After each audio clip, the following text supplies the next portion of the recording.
to be making a really fun bouncing ball animation in this module, and we're going to be working with a new animation rig that includes some really amazing superpowers. I thought I'd give you a little tour of those superpowers so that you know how to use and apply them to your animations. So I've just opened up the ball start file that I provided to you, and this is what it looks like.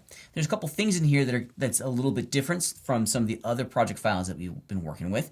We have this great big ground plane at the origin of our three-dimensional scene, and this is a fantastic tool for us as animators to visually be able to see how and where our ball is going to be squashing and stretching and bouncing inside of our scene. It's a great way for our audience to understand that shadow too, which is naturally going to be created from the lights in the scene. So this is a great little tool for us, for everyone, to help understand the details of this animation.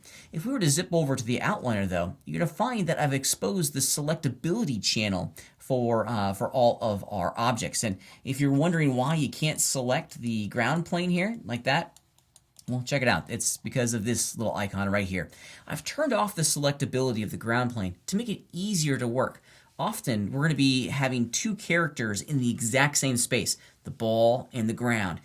Not being able to select the ball, or excuse me, the ground, is going to be a really great workflow modifier. It's going to help us move quickly and move fast through this entire process. For whatever reason, if you want to turn on the selectability, you're more than welcome to, because now you can select it, you can grab it, you can move it around to your heart's content, and things will be just fine.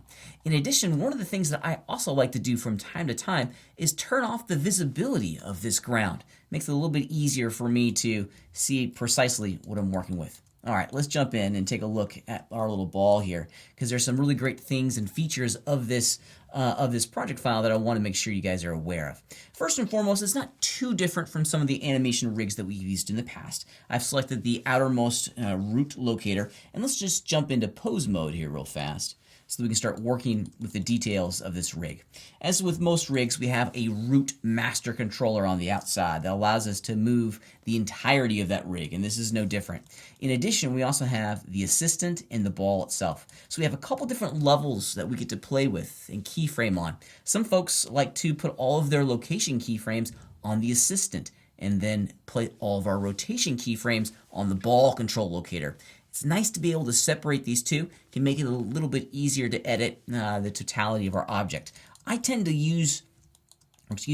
place the root locator at the origin of the scene and then not mess with it. We don't have to move it because it's a way for us to globally change our animation if we need to. What if we need to move the entire animation left or right or up or down by like 1 pixel or just small amounts? Well, we don't want to have to reanimate the entire thing. Having the master control locator unkeyframed and uninfluenced can be a real big helper if there is a global edit to the animation that needs to take place. I'm going to be putting all of my animation keyframes on this assistant because it allows me to very quickly move my objects around the scene and create the timing and the spacing of a really great bouncing ball animation. Now, with all of these animations, one of the functions that naturally we're going to be able to do, or we're going to want to do, is a really great squash and stretch. And I've just run the scale tool along the y-axis here, which is giving me this kind of pancakey movement. But if we look at this object from the front, our squash and stretch poses may not necessarily want to look like this, okay? Now, it's deforming and bending towards the center. And that brings up the superpower that's included in this rig itself. Let me show you what I'm talking about. So I got the assistant control locator selected inside of my scene, and I'm going to travel over here into my properties panel. And if we were to go into this tab right there, the skeleton man tab, we're going to see that this rig has two different rig layers, and it's right here.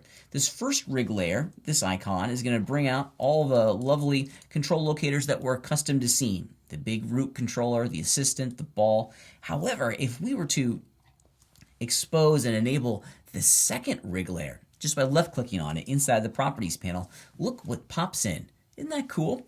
We now have these 4 control locators that will allow us to deform and squash and stretch our rig in some really neat ways. I'm going to hit the 1 key on my number pad on my keyboard to look at the front view of my scene, and I'm going to grab just this top control locator and excuse me, and check it out. I'm going to run the grab tool. Look at what we can do now.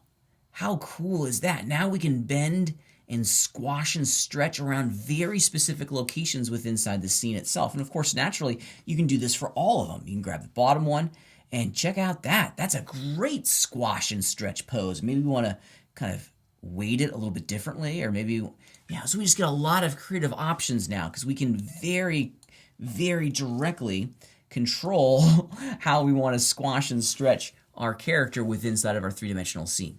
And it's thanks to the superpower that's hidden inside of this rig layer. So keep that in mind. We have two different layers of control locators that are included in this rig. If for whatever reason we wanted to go back and get the master control locator, the assistant, and the ball control locator, we can just click on this first one, and bloop, they're all back. So it's non-destructive, and all that wonderful information is going to be retained. We're going to be working with both of these layers in this animation to create a wonderful series of deformations and some really exciting squash and stretch poses that will bring this ball to life.